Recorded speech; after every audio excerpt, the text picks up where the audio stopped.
ಸಕಲೇಶಪುರದಲ್ಲಿ photographer ಹಲ್ಲೆ ಪ್ರಕರಣಕ್ಕೆ twist. Sakleshpur ತಾಲೂಕಿನ ಬೆಟ್ಟದ ಬೈರೇಶ್ವರ ದೇವಸ್ಥಾನ ಆವರಣದಲ್ಲಿ ನಿನ್ನೆ ನಡೆದ ಫೋಟೋಗ್ರಾಫರ್ ಮೇಲೆ ಹಲ್ಲೆ ಪ್ರಕರಣ ಇದೀಗ ಹೊಸ ತೀರ್ಪನ್ನು ಪಡೆದುಕೊಂಡಿದೆ.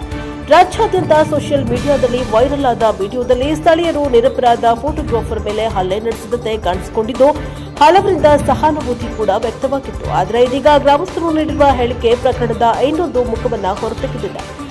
ಗ್ರಾಮಸ್ಥರ ಆರೋಪ ಏನು? ಗ್ರಾಮಸ್ಥರ ಪ್ರಕಾರ ದೇವಸ್ಥಾನದ ಆವರಣದಲ್ಲಿ ಚಪ್ಪಲಿ ಧರಿಸಿ ಫೋಟೋ ತೆಗೆದುಕೊಳ್ಳುವುದು ದೇವಸ್ಥಾನದ ಪಾವಿತ್ರ್ಯ ಕಾಪಾಡುವ ನಿಯಮಗಳನ್ನು ಉಲ್ಲಂಘಿಸುವುದು. ಫೋಟೋಗ್ರಫಿಗೆ ನಿರ್ಬಂಧ ಇದ್ರೂ ಅದನ್ನು ಲೆಕ್ಕಿಸದೆ ವರ್ತಿಸ್ತಾ ಇರುವುದು. ಈ ರೀತಿಯ ಘಟನೆಗಳು ದಿನನಿತ್ಯ ನಡೀತಾ ಇದೆ ಎಂದು ಆರೋಪಿಸಿದ್ದಾರೆ. ಸ್ಥಳೀಯರು ಹೇಳುವಂತೆ ನಿಮ್ಮ ಪಾಲಿನ ಬಗ್ಗೆ ಕೇಳಿದಾಗ ಕೆಲವರು ಸ್ಥಳೀಯರ ಮೇಲೆ ದೌರ್ಜನ್ಯವನ್ನ ತೋರಿಸುತ್ತಾರೆ ಎನ್ನಲಾಗಿದೆ.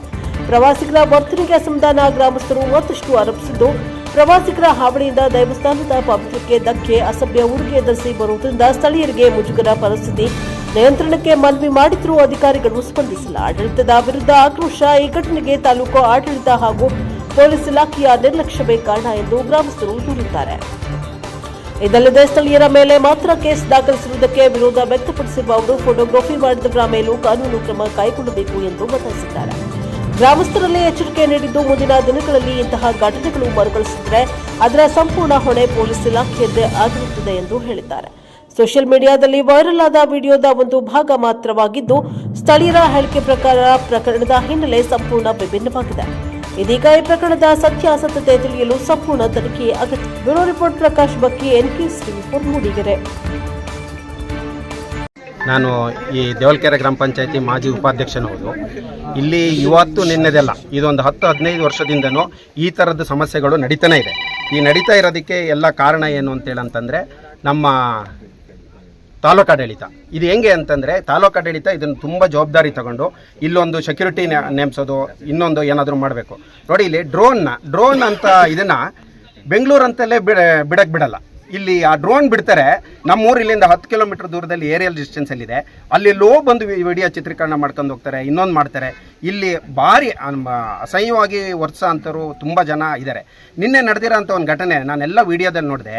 ಆ ನಿನ್ನೆ ನಡೆದಿರೋದಕ್ಕೆ ಅವ್ರು ಯಾರು, ಇವ್ರು ಯಾರು, ಏನು ಸಂಬಂಧ ಇಲ್ಲ. 2 ರೂಪಾಯಿದು ಏನು ಲಾಭ ಇಲ್ಲ. ಅವರು ದೇವಸ್ಥಾನಕ್ಕೆ ಮನದೇವರು ಅಂತ ಇವ್ರು ಪೂಜೆ ಬಂದರೆ ಅವ್ರು ಬಂದ್ಬಿಟ್ಟು ಇಲ್ಲಿ ಮೋಜು ಮಸ್ತಿಗೆ ಬಂದಿದ್ದಾರೆ. ಅವರು ಈ ಥರ ಮೋಜು ಮಸ್ತಿ ಮಾಡಿ ನಮ್ಮ ಒಂದು ಕುಲದೇವರಿಗೆ ಅನ್ಯಾಯ ಮಾಡಬೇಡಿ ಅಂತೇಳಿ ಅವ್ರು ಕೇಳಿದಾಗ, ಈ ಥರ ಮಾಡಬಾರ್ದು, ನೀವು ಒಂದು ಶಿಸ್ತಿಂದ ವರ್ತಿಸ್ಬೇಕು ಅಂದಾಗ ನೀನು ಯಾವನೋ ಕೇಳೋಕ್ಕೆ ಅದು ಉದ್ರೇಕವಾಗಿ ಮಾತಾಡಿದ್ದಾರೆ. ಅದ್ರ ವಿಡಿಯೋಗಳು ಎಲ್ಲರ ಹತ್ರನೂ ಇದೆ. ಆ ಉದ್ರೇಕವಾಗಿ ಮಾತಾಡಿದ್ದು ಯಾವುದೇ ವಿಚಾರಗಳು ಬಂದಿಲ್ಲ ಇಲ್ಲಿ. ಅದೇ ಬೇರೆ ಏನಾಗಿದೆ, ಇವರು ಅವರಿಗೆ ಗಲಾಟೆ ಮಾಡಿ ಹೊಡೆಯಕ್ಕೆ ಹೋದಾಗ ಹೊಡೆದಿದ್ದಾರೆ. ಆ ಹುಡುಗಂದೇನೋ ಬ್ರಾಸ್ಲೈಟು, ಮದುವೆ ಆಗಿರೋ ಹುಡುಗಂದು ಬ್ರಾಸ್ಲೈಟ್ ಕಿತ್ತಿದ್ದಾರೆ. ಇದನ್ನು ಯಾವುದನ್ನು ಕೌಂಟ್ರ್ ಕೇಸ್ನ ತಗೊಂಡೇ ಇಲ್ಲ. ಆದ್ದರಿಂದ ಇಲಾಖೆಯವರು, ಪೊಲೀಸ್ ಇಲಾಖೆಯವರು ಕೂಲಂಕುಷವಾಗಿ ಚರ್ಚೆ ಮಾಡಿ ಇದ್ರ ಬಗ್ಗೆ ಕೂಲಂಕುಷವಾಗಿ ವರದಿನ ತಾಲೂಕಾಡಳಿತಕ್ಕೂ ಕೊಟ್ಟು ಇದಕ್ಕೆ ನ್ಯಾಯಸಮ್ಮತವಾದ ಒಂದು, ಆಮೇಲೆ ನ್ಯಾಯಯುತವಾಗಿ ನಮಗೆ ಬದುಕಕ್ಕೆ. ಇಲ್ಲಿ ಎಂಥ ಅಮಾಯಕರು ಅಂದರೆ ನಾವೆಲ್ಲ ಇಲ್ಲಿ ಯಾರೋ ಏನೋ ಬಂದರೆ ದಾರಿ ತೋರಿಸೋ ಅಂಥ ಜನ. ಈ ದಾರಿ ಮಾಡಿಸಿ, ಈ ದಾರಿ ಟೂರಿಸಮ್ ಬಂದು ಇಲ್ಲಿ ಇರೋರೇ ನಾವು ಅಪರಿಚಿತರಾಗಿ ಇಲ್ಲಿ ಇರೋರ ಮೇಲೆ, ಸ್ಥಳೀಯರ ಮೇಲೆ ಇವರು ಕೈ ಮಾಡಿ ಹೋಗ್ತಾರೆ ಅಂದರೆ ಇದು ಯಾವ ಮಟ್ಟಕ್ಕೆ ಹೋಗ್ತಿದೆ ಅನ್ನೋದು ಗೊತ್ತಿಲ್ಲ. ದಯವಿಟ್ಟು ಇದಕ್ಕೆ ತಾಲೂಕಾಡಳಿತ ಹಾಗೂ ಜಿಲ್ಲಾಡಳಿತ ಇದನ್ನು ಗಮನ ಹರಿಸಿ ಇದಕ್ಕೆ ಸೂಕ್ತವಾದ ರಕ್ಷಣೆ ಒದಗಿಸ್ಕೊಡ್ಬೇಕು ಅಂತೇಳಿ ನಾನು ಸಮಸ್ತ ನಾಗರಿಕರಲ್ಲಿ ಬೆಟ್ಟದ ಬೈರೇಶ್ವರ ಸನ್ನಿಧಿಯಲ್ಲಿ ನಿಂತು ಮಾತಾಡ್ತಾ ಇದ್ದೀನಿ. ಈಗ ನಿನ್ನೆ ಇಲ್ಲಿ ಒಂದು ಘಟನೆ ನಡೆದಿದೆ ಮತ್ತು ಈಗ ಸೋಷಿಯಲ್ ಮೀಡಿಯಾದಲ್ಲಿ ಪೂರಾ ವೈರಲ್ ಆಗಿದೆ. ಈ ಘಟನೆ ಬಗ್ಗೆ ಈಗ ನೀವು ಸ್ಥಳೀಯರಾದ್ದರಿಂದ ಈ ಘಟನೆ ಬಗ್ಗೆ ಏನು ಹೇಳ್ತೀರಾ ಸರ್? ಸೋಷಿಯಲ್ ಮೀಡಿಯಾದಲ್ಲಿ ವೈರಲ್ ಆಗಿರತಕ್ಕಂಥದ್ದು, ಅವರು ಮೊದಲು ಏನು ಮಾತಾಡಿದರು ಅದನ್ನು ಇವರು ವಿಡಿಯೋ ಮಾಡಿಲ್ಲ. ಅವರು ಅದಕ್ಕಿಂತ ಮುಂಚೆ ಇವ್ರನ್ನ ಪ್ರಚೋದಿಸ್ತಕ್ಕಂಥ ಮಾತಾಡಿದ್ದಾರೆ. ಇವರು ಸ್ಥಳೀಯರು, ಅವ್ರದ್ದು ಮೊನ್ನೆ ಮದುವೆ ಆಗಿತ್ತು, ಹುಡುಗ ನಮ್ಮಲ್ಲಿ ಪದ್ಧತಿ, ಯಾರೇ ಮದುವೆ ಆದರೂ ನಮ್ಮ ಮನೆದೇವರಿದು ಭೈರವೇಶ್ವರ, ಇಲ್ಲಿ ಬಂದು ಪೂಜೆ ಮಾಡಿಸ್ಕೊಂಡು ಹೋಗೋಂಥದ್ದು ನಮ್ಮ ಪದ್ಧತಿ. ಹಾಗೆ ಅವರು ಸಹ ಬಂದಿದ್ದಾರೆ. ಬಂದಂಥ ಸಂದರ್ಭದಲ್ಲಿ ಅವ್ರುಗಳಿಗೆ ಇವ್ರು ಹೇಳಿದ್ದಾರೆ, ನೋಡಿ ಇದು ದೇವಸ್ಥಾನ, ಈ ಥರ ಕಾಲೇನೋ ಹಿಂದ್ಗಡೆ ಗರ್ಭಗುಡಿ ಹಿಂದ್ಗಡೆ ಕಾಲಿಟ್ಕೊಂಡು ಶೂಟ್ ಮಾಡ್ತಾಯಿದ್ರಂತೆ. ಆ ಸಂದರ್ಭದಲ್ಲಿ ಇವರು ಹೇಳಿದ್ದಾರೆ, ನೋಡಿ ಈ ದೇವಸ್ಥಾನ ಹಿಂಗೆ ಮಾಡಬೇಡಿ ಅಂತ. ಅದಕ್ಕೆ ನೀನು ಯಾರು, ನಿಂದು ಯಾರು, ಏನೇನೋ ತುಂಬ ಅದು ವಿಡಿಯೋ ಇದೆ. ಬಟ್ ಪೊಲೀಸ್ನವರು ಅದನ್ನು ಹರಿಸ್ತಲೇ ಕೇಸ್ ಮಾಡಿ ಇವರನ್ನ ಅಮಾಯಕರನ್ನ ಒಳಗೆ ಕಳಿಸಿದ್ದಾರೆ. ಆದರೆ ಅದಕ್ಕೆ ಮುಂಚೆ ಪ್ರಚೋದಿಸೋತ್ತಿಗೆ ಇವರಿಗೆ ಸಿಟ್ಟು ಬಂದು ಹೊಡೆದಿರ್ಬೋದು, ಇಲ್ಲ ಅಂತಲ್ಲ, ಅದು ಹೊಡೆಯೋದಕ್ಕಿಂತ ಮುಂಚೆ ಅವ್ರು ಕೆಟ್ಟದಾಗ ಮಾತಾಡಿದ್ದಾರೆ. ಆಮೇಲೆ ತುಂಬ ಇತಿಹಾಸಪೂರ್ವವಾದ ಇದೊಂದು ದೇವಸ್ಥಾನ. ಇದು ನಮ್ಮ 8 ಗ್ರಾಮ ಇರ್ಬೋದು ಅಥವಾ ಸುತ್ತಮುತ್ತಲಿರ್ಬೋದು, ಇಲ್ಲಿಗೆ ಮೈಸೂರು, ಬೆಂಗಳೂರು, ಬೇರೆ ಬೇರೆ ರಾಜ್ಯಗಳಿಂದ ಬರ್ತಾರೆ. ಆದರೆ ಇಂಥ 10 ಘಟನೆಗಳು ಹಿಂದೆ ನಡೆದಿದೆ. ನಾವು ಸಹ ಈ 4 ಚಂದ್ರಮ್ಮ ಅಂತೊಬ್ಬರು ತಹಸೀಲ್ದಾರ್ ಇದ್ದರು. ಆಗಿಂದಲೂ ಕಂಪ್ಲೇಂಟ್ ಮಾಡ್ಕೊಂಡು ಬಂದಿದ್ದೀವಿ ಗ್ರಾಮಸ್ಥರು. ಇದ್ರ ಬಗ್ಗೆ ಏನಾದ್ರು ಕ್ರಮ ವಹಿಸಿ, ಏನಾದ್ರು ಮಾಡಿ, ಒಂದು ಪೊಲೀಸ್ನ ನಿರ್ವಹಿಸಿ, ಇಲ್ಲೇ ಬರದಿದ್ದಂಗೆ ಮಾಡಿ ಅಂತ. ಈಗ ಮಂಜುನಾಥ್ ಅವ್ರು ಹೇಳಂಗೆ ನಂದು ಒಂದು ಘಟನೆ, ನಾವು ಇಲ್ಲಿ ಬಂದಾಗ ದೇವಸ್ಥಾನಕ್ಕೆ ತೊಳಗೆ ಚಪ್ಪಲಿ ಹಾಕೊಂಡು ಬಂದಾಗ ಚಪ್ಪಲಿ ಹಾಕಬಾರ್ದಪ್ಪ ಅಂತಂದರೆ ಇದು ನಿಮ್ಮದ ದೇವಸ್ಥಾನ ಅಂತ ಕೇಳಿದರು. ಆ ಥರ ಪ್ರಸಂಗಗಳು ಬರೋದಕ್ಕೆ ಕಾರಣ ಏನಂತಂದರೆ ಹೊರಗಡೆ ಅವ್ರ ವಯಸ್ಸಿಂದ. ಅದರಿಂದ ತಾಲೂಕು ಆಡಳಿತ, ತಹಸೀಲ್ದಾರರು ಅವರು ಸರಿಯಾದ ಶಿಸ್ತಿನ ಕ್ರಮ ತಗೊಂಡು ಫೋಟೋ ಶೂಟೇ ಬೇಡ ಏನಿಲ್ಲ. ಇದು ಇದು ರೆಸಾರ್ಟ್ ಅಲ್ಲ, ಇದು ದೇವಸ್ಥಾನ. ಭಕ್ತಾದಿಗಳಿಗೆ ಗೌರವಯುತವಾಗಿ ಬಂದು ಹೋಗೋದಕ್ಕೆ ಒಂದು ಅವಕಾಶ ಮಾಡಿಕೊಡ್ಲಿ. ಆಮೇಲೆ ನೋಡಿ, ನಿನ್ನೆ ಬಂದು ಇಲ್ಲಿ ಯಾರ್ಯಾರು ಇಲ್ಲಿ ಭಟ್ರನ್ನ ಬಿಟ್ಟರೆ ಬೇರೆ ಯಾರೂ ಪೂಜೆ ಮಾಡೋಂಗಿಲ್ಲ.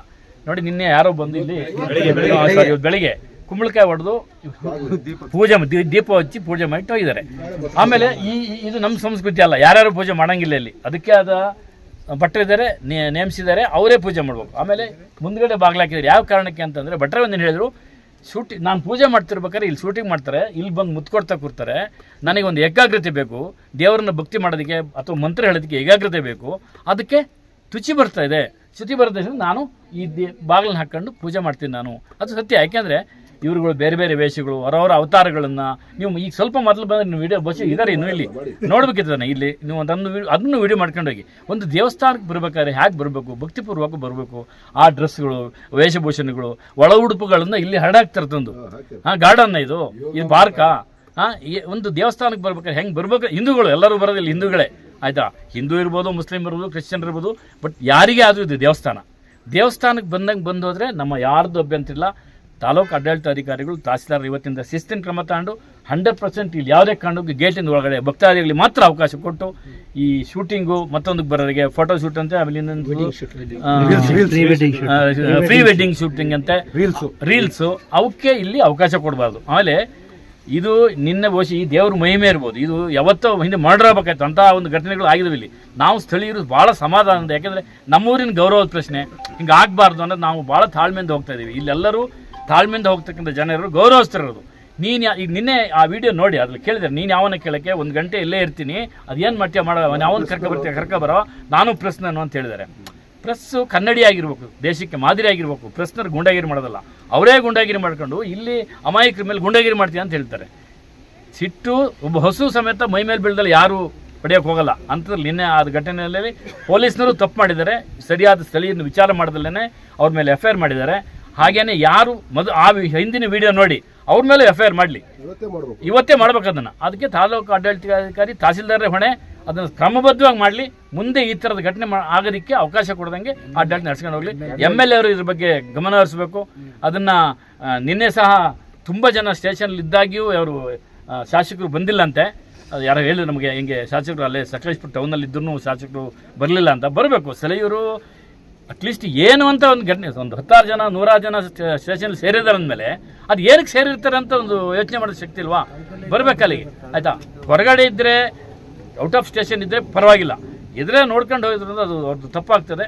ಮುಂದೆ ಈ ಥರದ ಘಟನೆ ನಡೆದಂಗೆ ದಯಮಾಡಿ ಆಡಳಿತಾಧಿಕಾರಿಗಳು ಕ್ರಮ ತಗೋಬೇಕು. ರಾಜಕಾರಣಿಗಳು ಇದನ್ನು ನಿಗಾ ವಹಿಸ್ಬೇಕು, ಎಲ್ಲರೂ ಅವರು ಅಂತ. ನಿಮ್ಮ ಹೆಸರು ಸರ್? ನನ್ನ ಹೆಸರು DS ಲೋಕೇಶ್ ಅಂತೇಳಿ, ದೇವಲ್ಕೆರೆ. ಮಂಜುನಾಥ್ ಸಂಗಿ ಅಂತೇಳಿ, ನಾನು ದೇವಲ್ಕೆರೆ ನೀಕನಹಳ್ಳಿ ಗ್ರಾಮದವನು, BJPಯ ಮಾಜಿ ಅಧ್ಯಕ್ಷರು. ನಮಗೆ ಮರಗುಂದ ಅಂತಕ್ಕಂಥದ್ದು ವಿಶೇಷವಾಗಿ ಒಂದು ಐತಿಹಾಸಿಕ ಸ್ಥಳ. ಇದು ಇಲ್ಲಿ ಕಾಣ್ತಾ ಇರ್ತಕ್ಕಂಥದ್ದು ಬೆಟ್ಟದ ಭೈರವೇಶ್ವರ ಅಂತಕ್ಕಂಥ ಒಂದು ದೇವರು ನೆಲೆಯಾಗಿ ಇರ್ತಕ್ಕಂಥದ್ದು. ಅದು ಇಂಥ ಒಂದು ಗುಡ್ಡದ ಮೇಲೆ ಈ ಕಲ್ಲುಗಳನ್ನು ತಂದು ದೇವಸ್ಥಾನ ಮಾಡಿದ್ದಾರೆ ಅಂದರೆ ಅದು ಒಂದು ಸತ್ಯ ಇರೋದಕ್ಕೆ ಇಲ್ಲಿ ಈ ದೇವಸ್ಥಾನ ಇಷ್ಟರ ಮಟ್ಟಿಗೆ ಈ ಗುಡ್ಡದ ಮೇಲೆ ನಿಂತಿದೆ. ಇದು ಗಂಗರ ಕಾಲದ ದೇವಸ್ಥಾನ ಅಂತ ಹೇಳ್ತಾರೆ. ಅಂದರೆ ಕುರುಹುಗಳು ಗಂಗರ ಕಾಲದ್ದು, ಆದರೆ ಕಟ್ಟಿದ್ದು ಹೊಯ್ಸಳರು ಅಂತ ಹೇಳ್ತಾರೆ. ಬಟ್ ಒಂದು 600-700 ವರ್ಷದ ಇತಿಹಾಸ ಇದೆ. ಇಲ್ಲಿ ಸುತ್ತಮುತ್ತ ಈ 9 ಗ್ರಾಮಕ್ಕೆ ಇದು ಮನೆ ದೇವರು, ಗ್ರಾಮ ದೇವರು. ಮತ್ತು ನಮ್ಮೆಲ್ಲರಿಗೂ ಕೂಡ ಒಂದು 1000 ಗ್ರಾಮಗಳಿಗೆ ಮನೆ ದೇವರು. ನಾವು ಯಾವುದೇ ಒಂದು ಹೊಸ ವರ್ಷದ ಆರಂಭದಲ್ಲಿ ನಾವು ಭತ್ತ ಬೆಳೀಲಿ, ಗದ್ದೆಯಲ್ಲಿ ಏನೇ ಫಲವನ್ನು ಫಸ್ಟ್ ತಗೊಂಡ್ರೆ ಫಸ್ಟ್ ಇಲ್ಲಿ ತಂದು ಪೂಜೆ ಮಾಡಿ ದೇವರಿಗೆ ನೈವೇದ್ಯ ಮಾಡಿಸಿ ಮತ್ತೆ ನಾವು ಅದನ್ನು ಉಪಯೋಗಿಸ್ತಕ್ಕಂಥ ಪದ್ಧತಿ ಇದೆ. ಮತ್ತು ಮಡಿವಂತಿಕೆಯಿಂದ ಒಂದು ಶ್ರೇಷ್ಠತೆಯಿಂದ ನಾವಿಲ್ಲಿ ಆ ಪದ್ಧತಿಯನ್ನು ಪಾಲನೆ ಮಾಡ್ಕೊಂಡು ಬರ್ತಾ ಇದ್ದೀವಿ. ಇತ್ತೀಚಿನ ದಿನಗಳವರೆಗೂ ಇದು ಅದೇ ಪಾವಿತ್ರ್ಯತೆಯಲ್ಲಿ ಈ ದೇವಸ್ಥಾನ ಇಲ್ಲಿವರೆಗೂ ಇತ್ತು. ಇತ್ತೀಚಿನ ದಿನಗಳಲ್ಲಿ ಈ ಪಾವಿತ್ರ್ಯತೆ ಅಂತಕ್ಕಂಥದ್ದು ತುಂಬ ಹಾಳಾಗ್ತಾ ಇದೆ. ಇವತ್ತಿನ ಸೋಷಿಯಲ್ ಮೀಡಿಯಾ, ಇವತ್ತಿನ ಕೆಲವು ಈ ರೀಲ್ಸು, ಈ ಥರದ ಚಟುವಟಿಕೆಗಳು ಜಾಸ್ತಿ ಆಗಿರೋದ್ರಿಂದ ಈ ದೇವಸ್ಥಾನದ ಪಾವಿತ್ರ್ಯತೆ ಹದಗೆಟ್ಟು ಹೋಗಿದೆ. ಉದಾಹರಣೆ ಹೇಳಬೇಕು ಅಂತಂದರೆ ಇಲ್ಲಿ ಹೇಳ್ತಾರೆ, ನಮ್ಮ ಹಿರಿಯರೆಲ್ಲ ಇದ್ದಾರೆ, ಲೋಕೇಶಣ್ಣ ಎಲ್ಲ, ಇದ್ರದ್ದು ಇನ್ನೂ ವಿಶೇಷತೆ ಇದೆ. ಶನಿವಾರ ಭಾನುವಾರ ಇಲ್ಲಿ ಬಂತು ಅಂದರೆ ಈ ದೇವಸ್ಥಾನನ ಇಲ್ಲ ಯಾವುದಾದ್ರು ಒಂದು ಪಬ್ ಆ ಮಟ್ಟಕ್ಕೆ ಇಲ್ಲಿ ನಡೀತಾ ಇದೆ. ಇನ್ನೂ ಒಂದು ನನ್ನ ವೈಯಕ್ತಿಕ ಅನುಭವ ಏನು ಹೇಳಬೇಕು ಅಂತಂದರೆ, ನಾವಿಲ್ಲಿ ನಮ್ಮದೊಂದು ನಾವು ನಾವೆಲ್ಲ ಸೇರಿ ಒಂದು ಸಂಘಗಳನ್ನ ಕಟ್ಕೊಂಡಿದ್ದೀವಿ. ನಾವು ಭಾನುವಾರ ಬಂದು ಇಲ್ಲಿ ಸ್ವಚ್ಛತೆ ಮಾಡಿ ಹೋಗಿರೋದು ಉಂಟು. ಎಷ್ಟೋ ಲೇಡೀಸ್ ಬಟ್ಟೆಗಳನ್ನು, ಅವರ ಶೂಗಳನ್ನ, ಅವರ ಸಾಕ್ಸ್ಗಳನ್ನ ನಾವು ಕೈಯಾರೆ ಎತ್ತಿ ಆಚೆ ತಗೊಂಡೋಗಿರ್ತಕ್ಕಂಥ ಪ್ರಸಂಗಗಳು ಜಾಸ್ತಿ ಇದ್ದಾವೆ. ಅಂಥದ್ರಲ್ಲೂ ಕೂಡ ಅವ್ರಿಗೆ ಬುದ್ಧಿ ಹೇಳಿದ್ದೀವಿ, ತಿಳಿ ಹೇಳಿದ್ದೀವಿ. ಏನು ಮಾಡಿದ್ರು ಕೂಡ ಇದರಲ್ಲಿ ಬರ್ತಕ್ಕಂಥ 100 ಜನರಲ್ಲಿ 50 ಜನ ಇಲ್ಲಿಯ ವಾತಾವರಣನ ತಿಳ್ಕೊಂಡು ಶ್ರದ್ಧೆಯಿಂದ ಕೈ ಮುಗಿದು ಹೋಗ್ತಾರೆ. ಇನ್ನು 50% ಜನ ಇಲ್ಲಿ ಇವತ್ತೇನು ಬಿಂಬಿತ ಆಗ್ತಾ ಇದೆ ಸೋಷಿಯಲ್ ಮೀಡಿಯಾದಲ್ಲಿ, ಸ್ಥಳೀಯರು ಹೊಡೆದ್ರು ಅಂತ. ಸ್ಥಳೀಯರು ಯಾರು ಇಲ್ಲಿವರೆಗೂ ಕೈ ಮುಟ್ಟಕ್ಕೆ ಹೋಗಿಲ್ಲ. ಮುಟ್ಟಿರ್ತಕ್ಕಂಥದ್ದೆಲ್ಲರೂ ಕೂಡ ಬಂದಿರತಕ್ಕಂಥವರೇ, ಇಲ್ಲಿ ಸ್ಥಳೀಯರಿಗೆ ಕೈ ಮಾಡಿರ್ತಕ್ಕಂಥ ಉದಾಹರಣೆಗಳು ತುಂಬ ಇದ್ದಾವೆ. ನಾನೇ ಒಂದು ದಿವಸ ಇಲ್ಲಿ ಶೂ ಹಾಕೊಂಡು ಒಂದು 50 ವರ್ಷದ ಮಹಿಳೆ ಕಟ್ಟೆ ಮೇಲೆ ನಿಂತ ಸಂದರ್ಭದಲ್ಲಿ, ಇದು ಸರಿಯಲ್ಲಮ್ಮ, ನೀನು ಶೂ ಆಚೆ ಬಿಟ್ಟು ಬಾ ಅಂದಾಗ ನನ್ನ ಕೊಳ್ಪಟ್ಟಿ ಹಿಡ್ಕೊಂಡು ನೀನು ಯಾರು ಅಂತ ಕೇಳಿದ್ರು. ಇದೇ ಅರ್ಚಕರು ಬಂದು ಬೈದರು, ಯಾಕೆ ಬುದ್ಧಿ ಹೇಳೋರಿಗೆ ಬೈತಾ ಇದೆಯಾ, ಮೊದಲು ನೀನು ಆಚೆ ಹೋಗು ಅಂತೇಳಿ. ನಾನು ಬ್ರಾಹ್ಮಣರೇ ಅಂತ ಅರ್ಚಕರಿಗೆ ತಿರುಗಿ ಹೇಳಿದ್ವು ಅಮ್ಮ. ಅವೆಲ್ಲ ಅರ್ಚಕರು ಅವ್ರ ಭಾಷೆಯಲ್ಲಿ ಒಂದು ಮಾತು ಹೇಳಿ ಆಚೆ ಕಳಿಸಿದ್ರು. ಇಂಥ ಪ್ರಸಂಗಗಳು ಜಾಸ್ತಿ ಇದ್ದಾವೆ. ಇದಕ್ಕೆ ಮೂಲ ಕಾರಣ ನೆನ್ನೆ ಏನಾಗಿದೆ ಘಟನೆ, ಇಲ್ಲಿ ಪ್ರತಿಯೊಂದು ಇಂಚು ಮೂಲ ಕಾರಣ ತಾಲೂಕು ಆಡಳಿತ ಇದನ್ನು ವಹಿಸ್ಕೋಬೇಕು.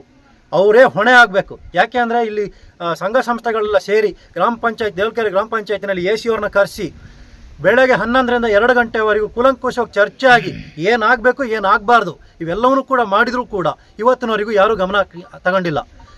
ಇದಕ್ಕೆ ನೆನ್ನೆ ಯಾರು ಪಾಪ ಅವರು ಹೋಗಿದ್ದಾರೆ ಈಗ ಒಳಗಡೆ, ಇದಕ್ಕೆ ಕೇಸನ್ನು ಹಾಕ್ಸ್ಕೊಂಡು ಅವರು ಮತ್ತು ಹೊಡೆಸ್ಕೊಂಡಿರು ಎಲ್ಲರಿಗೂ ಕಾರಣ ಮೂಲ ತಾಲೂಕು ಆಡಳಿತ ಹೊಣೆ ಆಗಬೇಕು. ತಾಲೂಕು ಆಡಳಿತ ಇವತ್ತೇ ಎಚ್ಚೆತ್ತುಕೊಂಡು ಇದಕ್ಕೆ ಯಾವ ಥರದ ಒಂದು ನಿಬಂಧನೆಗಳನ್ನ ಹಾಕಬೇಕು, ಇಲ್ಲಿ ಯಾವ ರೀತಿ ಮತ್ತೆ ಮೊದಲನೇ ಥರ ಶ್ರದ್ಧೆಯಿಂದ ಭಕ್ತಿಯಿಂದ ಇಲ್ಲಿ ಕಟ್ಟುಪಾಡುಗಳನ್ನ ಮಾಡಬೇಕು. ಅದಕ್ಕೆ ಈ ಮುಜರಾಯಿ ಆಗಿರೋದ್ರಿಂದ ಸರ್ಕಾರನೇ ಇದನ್ನು ಬಂದು ನಿಂತು ಮಾಡಬೇಕಾದಂಥ ಅನಿವಾರ್ಯತೆ ಇದೆ. ಇದನ್ನು ಮೊದಲು ಸರ್ಕಾರ ಗಮನಕ್ಕೆ ತಗೋಬೇಕು. ತಹಶೀಲ್ದಾರರು ಇವತ್ತು ಇಲ್ಲ ನಾಳೆ ಒಳಗೆ ತಹಶೀಲ್ದಾರ್ ಇಲ್ಲಿಗೆ ಬರಬೇಕು.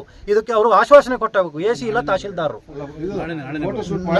ಮತ್ತೆ ಇಲ್ಲಿ ನಾಳೆಯಿಂದ ಯಾರು ಕೂಡ ದೇವಸ್ಥಾನದವರು ಹೊರಗಡೆ ಏನಾರ ಮಾಡ್ಕೊಳ್ಳಿ, ಆ ಕಾನೂನಿದೆ, ಫಾರೆಸ್ಟ್ ಇಲಾಖೆ ಇದೆ, ಯಾವ್ದಾರ ಇರಲಿ, ಅವ್ರಿಗೆ ಬಿಟ್ಟಿದ್ದದು. ದೇವಸ್ಥಾನದ ಆವರಣ ಏನಿದೆ ಇಲ್ಲಿ ಯಾರು ಕೂಡ ಫೋಟೋ ಶೂಟ್ ಆಗಲಿ ಮತ್ತೊಂದಾಗಲಿ ಮಾಡೋಕೂಡ್ದು. ಮತ್ತೆ ಇಲ್ಲಿ ಬರ್ತಕ್ಕಂಥ ದೇವಸ್ಥಾನಕ್ಕೆ ಬರೋ ಅಂಥವ್ರು ಯಾವ ನೀತಿ ವಸ್ತ್ರ ಸಂಹಿತೆ ಇದೆ ಆ ವಸ್ತ್ರ ಸಂಹಿತೆಯಲ್ಲೇ ಒಳಗಡೆ ಬರಬೇಕು. ಅದು ಬಿಟ್ಟು ಬೇರೆ ಥರ ಬಂದರೆ ಇದಕ್ಕೆ ಸರ್ಕಾರ ಅದಕ್ಕೂ